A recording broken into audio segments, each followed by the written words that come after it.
एक युवक कविताएं लिखता था, लेकिन उसके इस गुण का कोई मूल्य नहीं समझता था।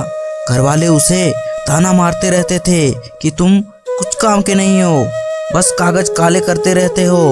उसके अंदर हीन भावना घर कर गई।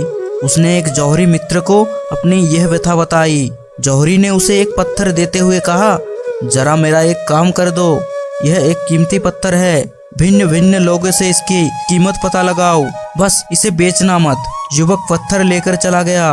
वह पहले एक कबाड़ी के पास गया। कबाड़ी ने बोला, 5 रुपए में मुझे ये पत्थर दे दो। फिर वह एक सब्जी वाले के पास गया। उसने कहा, तुम 1 किलो आलू ले लो और उसके बदले मुझे ये पत्थर दे दो, मैं इसे बाट की तरह इस्तेमाल कर लूंगा। फिर युवक मूर्तिकार के पास गया। मूर्तिकार ने कहा, इस पत्थर से मैं मूर्ति बना सकता हूँ, तुम मुझे ये 1000 रुपए में दे दो। आखिरकार वह युवक एक रत्नी के विशेषज्ञ के पास गया। उसने पत्थर को परख कर बताया, यह पत्थर बेशकीमती हीरा है, जिसे तराशा नहीं गया, करोड़ों रुपया भी इसके लिए कम होंगे।